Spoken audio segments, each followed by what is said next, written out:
Magandang tanghali, Luzon, Visayas at Mindanao. Narito na ang nagkakaisa at pinakamalawak na pagbabalita. Sa pangunguna ng Presidential Communications Office na kinabibilangan ng Philippine Information Agency, Philippine News Agency, Presidential Broadcast Service, IBC at PTV, mula sa IBC 13, ako po si Princess Jordan.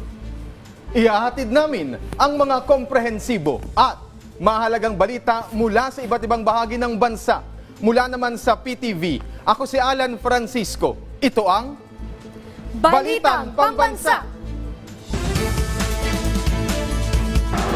Ngayong tanghali sa Balitang Pambansa, malawakang campaign rally ng mga kandidatong senador na administrasyon, pangunahan ni Pangulong Ferdinand R. Marcos Jr. sa Pasay City ngayong araw.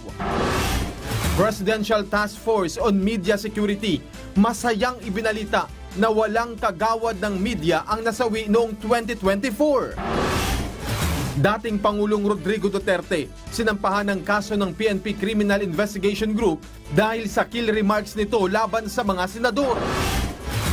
Department of Migrant Workers, patuloy ang paglaban sa illegal recruitment at human trafficking. Mahigit 2 milyong kontrata ng mga OFW na ayos na. At presyo ng sibuyas at bigas patuloy na bumababa. Una sa ating mga balita, muling pangungunahan ni Pangulong Ferdinand R. Marcos Jr. ang campaign rally ng mga pambato na administrasyon sa Senado. Ang alyansa sa Bagong Pilipinas Rally ay gagawin sa Cuneta Astrodome sa Pasay City. Si Alvin Baltazar ng Radyo Pilipinas sa Balitang Pambansa. Muling pangungunahan ni Pangulong Ferdinand R. Marcos Jr. ang campaign rally ng mga pambato ng administrasyon para sa Senado. Alas 6 mamayang gabi ang alyansa sa Bagong Pilipinas Rally na gagawin sa Cuneta Astrodome sa lungsod ng Pasay. Ito na ang ika-4 na pagkakataon na sasamahan ni Pangulong Marcos ang kampanya ng 12 tumatakbong senador sa ilalim ng alyansa. Unang sinamahan ng Pangulo ang kampanya ng Admin Senatorial Bet sa Ilocos Norte kung saan ay ginawa dito ang kick-off rally na sinundan ng kampanya sa Iloilo at nitong nakaraang Sabado ay ginawa naman sa Davao del Norte. Sa pinakahuling kampanya ng alyansa ay binigyan diin ng Pangulo na magandang pagkakataon ang papalapit na eleksyon para makapaghalal ng maayos na lider at dalhin ang bansa sa mas magandang kinabukasan. Ito ang ating pagkakataon na maglagay po tayo ng ating mga leader na sila ang mangunguna para dalhin ang Pilipinas sa mas magandang kinabukasan. Sa pinakahuling sinamahang kampanya ni Pangulong Marcos sa Carmen, Davao del Norte, binigyan din ng Chief Executive na alam ng kanilang mga pambato sa senatorial race ang trabaho sa mataas na kapulungan at hindi makikwestiyon ang kanilang karanasan. Hasang-hasa, sabi ng Pangulo, ang kanilang lineup para sa kakaharapin ng mga itong trabaho sa hinaharap habang ibinida rin ng Presidente ang mga karanasan ng kanilang pambato. Ipinagmalaki ng Pangulo ang karanasan ng administration candidates na anyay hindi lamang mula sa legislatura kundi hindi rin matatawaran ang eksperyensya bilang dating miyembro ng gabinete. Pagtiyak ng Pangulo, may kakayahang patakbuhin ng maganda ang pamahalaan ng kanilang mga kandidato. Alam na po nila ang trabaho ng gobyerno mula sa baba hanggang sa taas, hanggang sa kabinete. Alam na po nila kung paano patakbuhin na maganda ang pamahalaan. Inaasahang nasa may higit 15 kampanya ng alyansa ang sinasabing sasamahan pa ni Pangulong Marcos na doon ay i-endorso nito ang senatorial ticket ng administrasyon sa harap ng target na 12-0 sweep. Para sa Balitang Pambansa, Alvin Baltazar ng Radyo Pilipinas. Handa na ang Cuneta Astrodome sa gaganaping campaign rally ng Alyansa sa Bagong Pilipinas ngayong araw. Si Mela Lesmoras ng PTV sa Balitang Pambansa Live. Mela?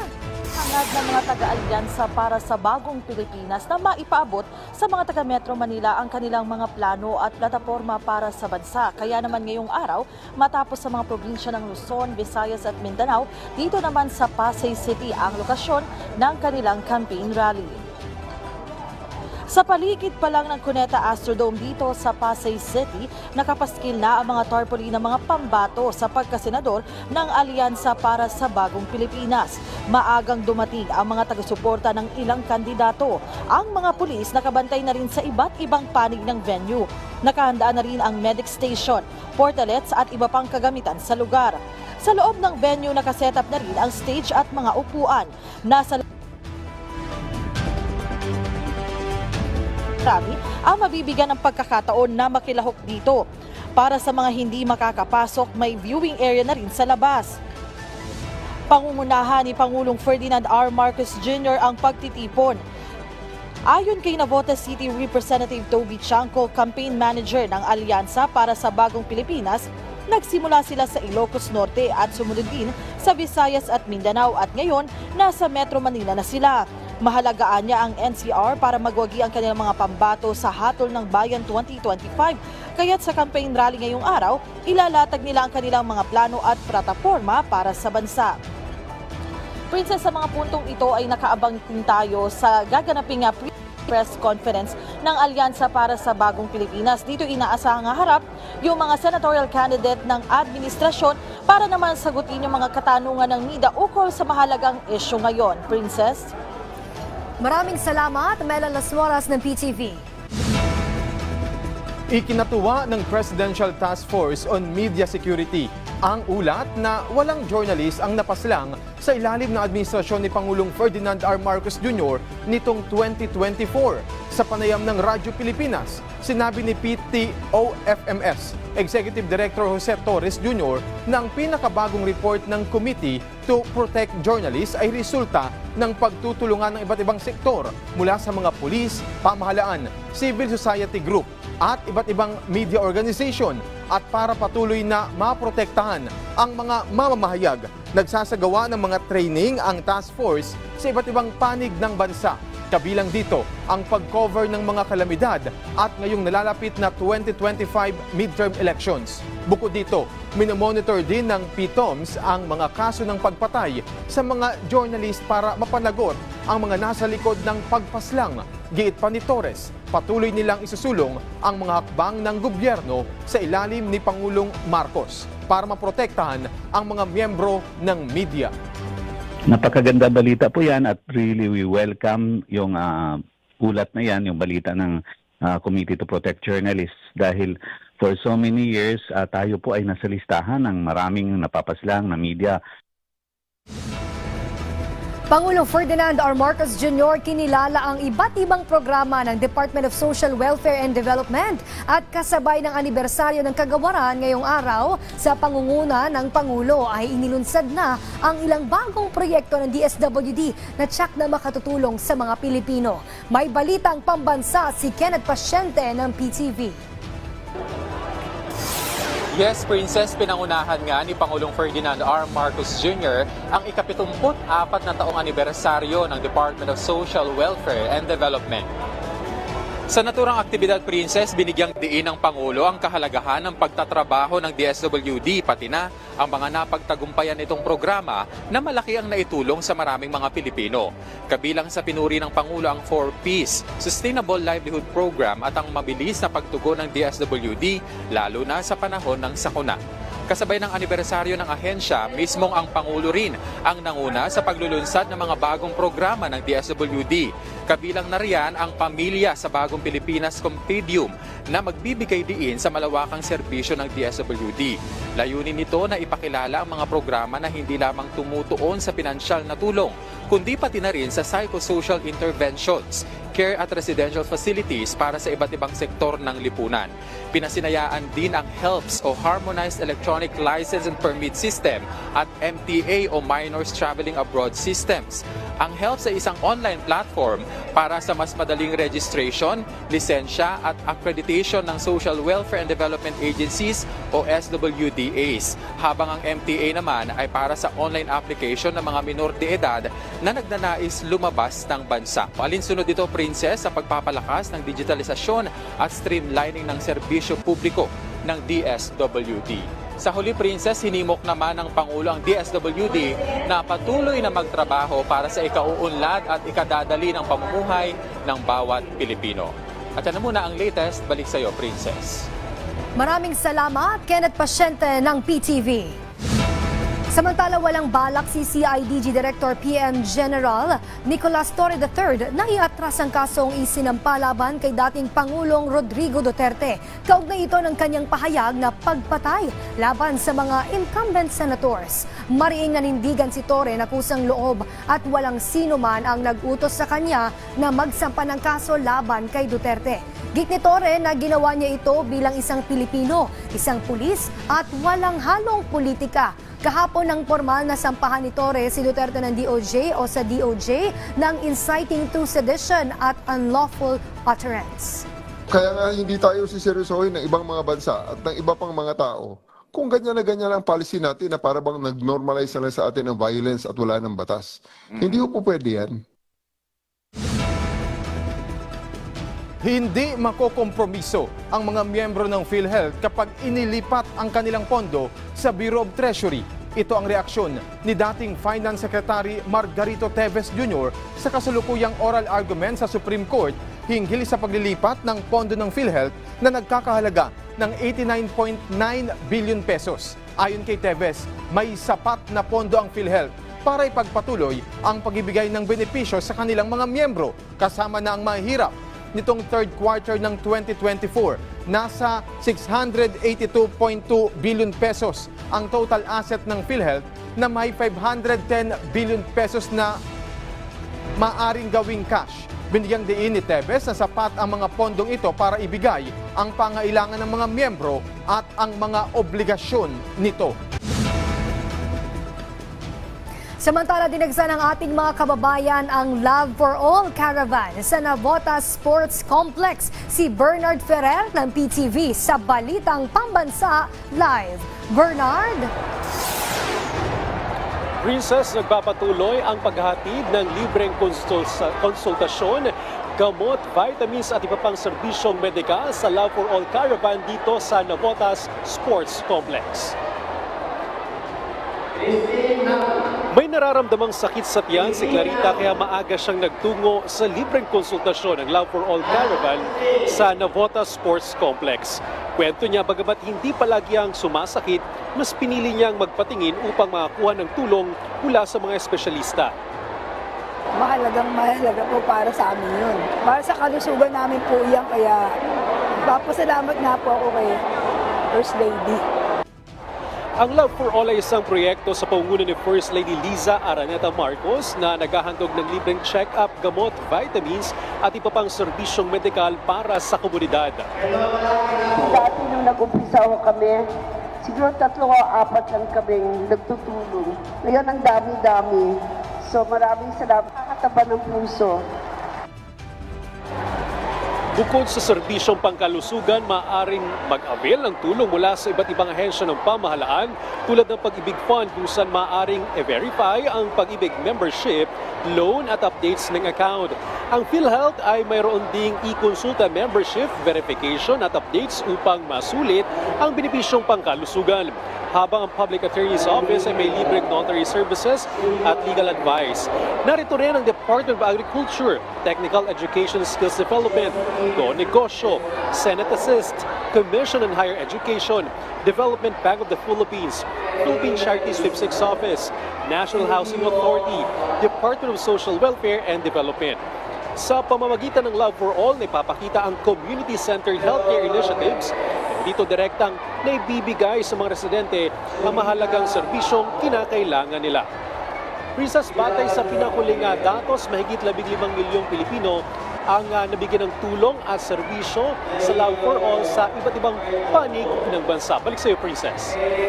Maraming salamat, Bernard Ferrer ng PTV. O ito, good news dahil patuloy po ang pagbaba ng presyo ng bigas sa mga palengke. Bukod dito, bumababa na rin ang presyo ng sibuyas. Si Vel Custodio ng PTV sa Balitang Pambansa. Patuloy ang pagpapababa ng Department of Agriculture sa maximum suggested retail price na 5% broken imported rice. 52 pesos kada kilo na lang ang MSRP ng bigas mula sa dating 55 pesos MSRP. Bagamat may mangilan-ilan pa na hindi pa nagbababa ng 52 pesos MSRP, kagaya na lang isang bigasan sa Kamuning Market na pinapaubos na lang ang imported rice bago magpalit ang presyo sa mga darating na bagong stocks ng bigas. Target naman ng ahensya na ibaba pa sa 49 pesos ang MSRP sa Marso. Nakatakda na rin ilabas ng DA ang 150,000 metric tons ng NFA rice sa mga nag-signify ng local government units ngayong linggo, kasunod ng deklarasyon ng National Food Security Emergency sa bigas. 300,000 metric tons yung total stocks nila. Pero ang nakaprogram muna sa ngayon is 150,000 metric tons. Depende kung gaano karami yung bibili. And then kung marami pa, then pwede pang i-release yung iba. Pero siyempre, kailangan magtira for calamity, yung buffer stock natin. Bukod sa bigas, bumababa na rin ang presyo ng sibuyas mula 240 pesos kada kilo, 200 pesos kada kilo na lang ang sibuyas mula noong February 15. Samantala, nakikipag-usap na ang DA sa pork retailers at iba pang stakeholders para sa paglalagay ng maximum suggested retail price sa baboy sa Marso. Ayon sa DA, hindi dapat umaabot sa 400 piso ang retail price ng pork. Patuloy rin ang pagbabakuna ng African swine fever vaccines kung saan nasa 30,000 na ang nabakunahan kontra ASF. 150,000 na karagdagang vaccines pa ang dumarating hanggang sa ikalawang kwarter ng taon. Mula sa People's Television Network, Vel Custodio, Balitang Pambansa. Iniimbestigahan na ng Department of Education ang alegasyong may ghost students sa senior high school voucher program sa 12 pribadong paaralan. Nagbanta si Education Secretary Sonny Angara na mananagot ang mga opisyal o tauhan na sangkot sa anomalya.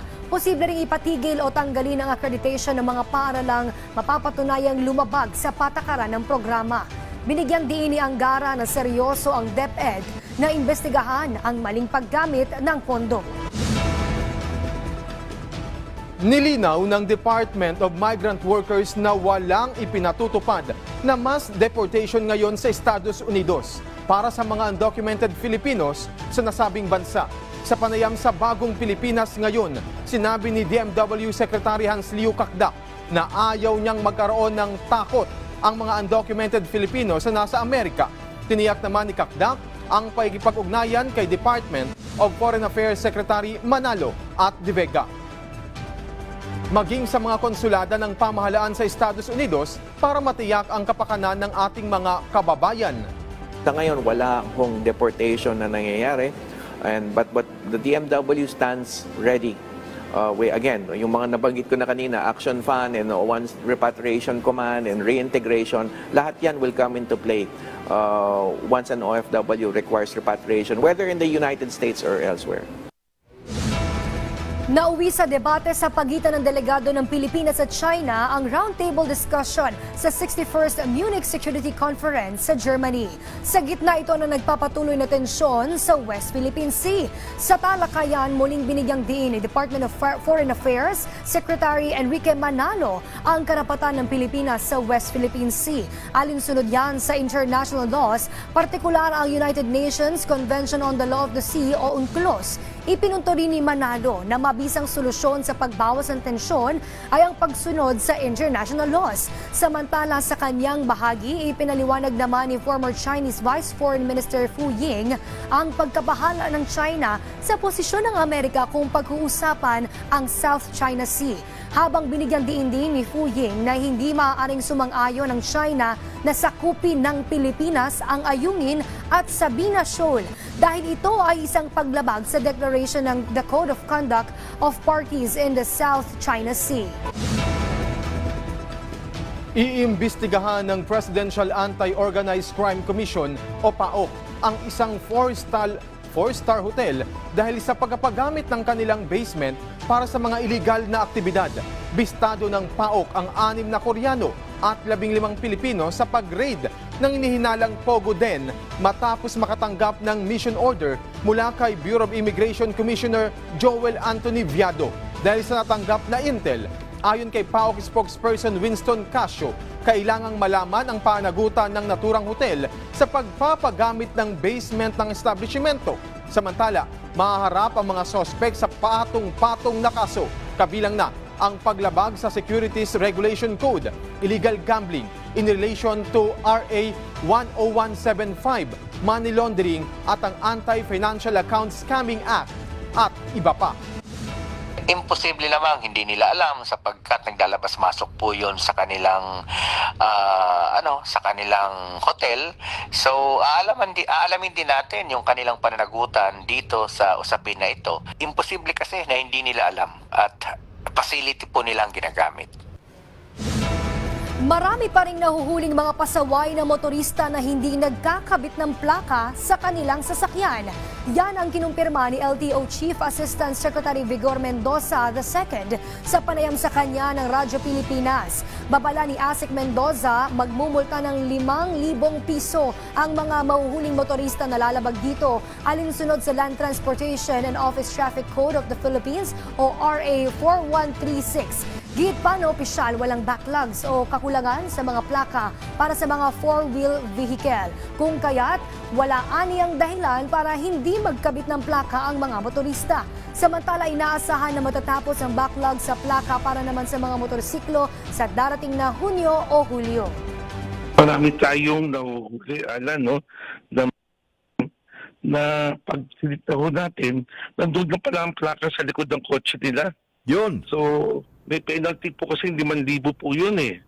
So sana maiwasan na natin yan, pag-comply lang po ang ating motorista na ikabit lang po ang kanilang plaka. Sa pamagitan ng programang tinatawag na JEX Move ng DICT Region 1, mabilis na nakatutugon ng mga LGU sa mga lugar na tinatamaan ng kalamidad. Si Jude Pitpitan ng Radyo Pilipinas Lawag sa Balitang Pambansa. Malaking tulong ang Government Emergency Communication System Mobile Operation Vehicle for Emergency o GEX Move sa Ilocos Region. Agad kasing nararating at nakikita ang pangangailangan ng mga apektadong residente tuwing may kalamidad sa pamamagitan ng Very Small Aperture Terminal at Starlink. Sa katunayan, nagamit ito ng provincial government sa bayan ng Adams matapos naging isolated dahil sa malalakas na bagyo. Helps us during times of calamities and other emergencies, since this is a mobile command center. So we will be able to respond and coordinate well with other participating and collaborating agencies. Bukod sa VSAT at Starlink para sa komunikasyon, mayroon ding 4x4 at malalaking motor na may mas maliit na transmitter na maaaring pumunta sa ground zero kapag may kalamidad. Mayroon din itong hub na magsisilbing command center, mga radyo, monitoring equipment at server. Tinatayang nasa 60 million pesos ang halaga ng isang set ng nasabing sistema. Itinurn over ang GEX Move sa Department of Information and Communication Technology Region 1 mula sa United Nations World Food Program para sa disaster preparedness at emergency response capabilities ng lalawigan. Mula PBS Radyo Pilipinas Lawag, Jude Pitpitan para sa Balitang Pambansa. Namata ang mga barko sa karagatan ng Camarines Norte, hindi sa China, ayon sa Naval Forces Southern Luzon. Si Gary Carillo ng Radyo Pilipinas Albay para sa Balitang Pambansa. Nilinaw ng Naval Forces Southern Luzon o NAVFORSOL na ang mga barkong nakita sa katubigang sakop ng Jose Panganiban, Camarines Norte ay hindi pagmamay-ari ng China. Sa panayam ng Radyo Pilipinas Albay, sinabi ni Lieutenant John Emmanuel Sison, ang Public Affairs Officer ng ahensya, na ang mga barkong nakita roon, pati na rin sa iba pang mga lalawigan ng rehiyon ng Bicol, ay pagmamay-ari ng Estados Unidos, Japan at France. Ang mga barkong ito anya ay nagsasagawa ng isang maritime exercise na kilala bilang Exercise Pacific Stellar 2025. Dagdag pa ng opisyal, bilang bahagi ng exercise, isang barko ng France ang magpapanggap bilang kalaban. May pahintulot din anya mula sa Philippine Navy ang naturang maritime exercise kung kaya't walang dapat ikabahala ang publiko. pagtitiyak ng Philippine Navy, patuloy nilang gagampanan ang kanilang tungkulin na bantayan ang ating mga teritoryo sa pamamagitan ng pagpapatrolya sa mga karagatan na sakop ng Pilipinas. Mula sa Radyo Pilipinas Albay, Gary Carl Carillo para sa Balitang Pambansa. Ang COMELEC magsasagawa ng voter education at automated counting machine demo para sa mga benepisyaryo ng 4Ps dyan sa Central Visayas. Bahagi pa rin po ito ng paghahanda para sa matiwasay na Hatol ng Bayan 2025. May balitang pambansa si Zuana Rose Lopez ng PIA Central Visayas. Ang Komisyon ng Elections kasama ang Department of Social Welfare and Development ay nagsagawa ng voter education and automated counting machine demonstration para sa mahigit 400 benepisyaryo ng 4Ps sa Central Visayas. Sinimula ng COMELEC ang demonstrasyon para maturuan ang mga 4Ps beneficiaries sa paggamit ng bagong automated counting machine. Actually, the intention of our office, our main office, headed by Director Laudianco, was merely to impart to our 4Ps beneficiaries on how to operate the ACM. Kay bago magod siya nga ACM, automated counting machine, compared to the last time, no? Napunahan ng isa sa mga benepisyaryo ng 4Ps na si Christine Batinwel na mas madaling gamitin ang bagong ACM kumpara sa ginagamit noong nakaraang eleksyon. As exciting siya ma'am, kontrato ni aging pagbutar na to atong mga niaging tuig kay mas dali ang pagproseso karon ma'am tungod sa atong bagong machine kay dali ra siya kay makita ra dai nato siya sa monitor ang atong gipangbutaran ug dali ra pod ang pagproseso sa paggawa sa resibo ma'am, makita ra gyud nato kung overvoting ba, kung kinsa atong gibutaran siya gyud to. Mula sa Philippine Information Agency Central Visayas, Zuana Rose Lopez, Balitang Pambansa. Isang makabagong parke sa Valenzuela ang inilunsad kung saan pangunahing masaserbisyohan nito ay ang mga skateboarders at mga alagang hayop. Anilay layunin ng proyekto na gawing mas makulay at kapaki-pakinabang ang mga bakanteng espasyo sa lugar. Si Jumalin Doctolero ng PIA-NCR sa Balitang Pambansa. Bukas na ang Valenzuela City Skate and Paw Park para sa mga skateboarding enthusiasts, pet parents at kanilang fur babies. Ito ay matatagpuan sa ilalim ng NLEX Harbor Link sa MacArthur Highway, Barangay Karuhatan at bukas sa publiko araw-araw mula alas 5 ng umaga hanggang hating gabi. Ang proyekto ay kasabay ng pagdiriwang na ika-27 Charter Day ng Valenzuela City, katuwang ang NLEX Corporation at Metro Pacific Tollways Corporation. Ang bahagi ng Paw Park na may sukat na higit 500 square meters ay nagtatampok ng Paw Activity Center, Paw Picnic Area, Sitting Area, Concrete Walkway at Bike Parking Area. Ang tuwa kami kasi may freedom ng mga aso namin, mapasyal-pasyal namin. Ang sana maraming cities na gumaya. Diba? Para maraming puntahan yung mga kasi limited eh. Samantala, ang skate park naman ay may sukat na higit 2,000 square meters na may quarter pipe ramps, stair sets, skate bowl, fun boxes, handrails, flat rails, grind boxes, hubas, sitting benches at bike ranks. Masaya po dahil dalawa na po yung skate park. Tapos di na po mababasa kapag maglalaro po kami. Kaya di na rin po kami naiinitan kasi po may silong. Lalo na po sa aming mga skater na babae po, malaking tulong din po ito sa amin para maging safe at hindi po kami pakalat-kalat sa street. Sa pamamagitan ng inisyatibong ito, layunin ng lokal na pamahalaan na bigyang diin ang kahalagahan ng pisikal na aktibidad at gawing mas makulay, masigla at kapaki-pakinabang ang mga bakanteng espasyo sa lungsod. Mula sa Philippine Information Agency National Capital Region, Jumalin Doctolero, Balitang Pambansa. Handa na ang taunang selebrasyon ng Singkamas Festival sa Zambales. Tampok po sa pagdiriwang na ito ang Grand Parade, street dancing at iba pang aktibidad para palakasin ang turismo at suportahan ang lokal na magsasaka. Si Rhea Pabilonia ng PIA Central Luzon sa Balitang Pambansa. Pagdiriwang ngayong Pebrero 18 hanggang 23 ang ika-21 Singkamas Festival sa San Marcelino, Zambales. Ayon kay Designated Municipal Tourism Officer Micaela Marilabio, ito ay isang linggong pagdiriwang na nagpapakita ng kultura at tradisyon ng bayan. Layunin nitong ipagdiwang ang aming pangunahing ani, pasalamatan ng kasaganahan, palakasin ang lokal na turismo at matulungan ang aming mga negosyante at magsasaka. Kabilang sa mga aabangan sa festival ang Farmers and Vendors Night, Drum and Lyre Competition, Singkamas Festival Concert, Grand Civic Parade, at Grand Street Dancing Competition. Mula sa simpleng selebrasyon ng anihan, ang Singkamas Festival ay naging enggrandeng pagdiriwang ng sipag, kultura at pagkakaisa ng mga taga San Marcelino.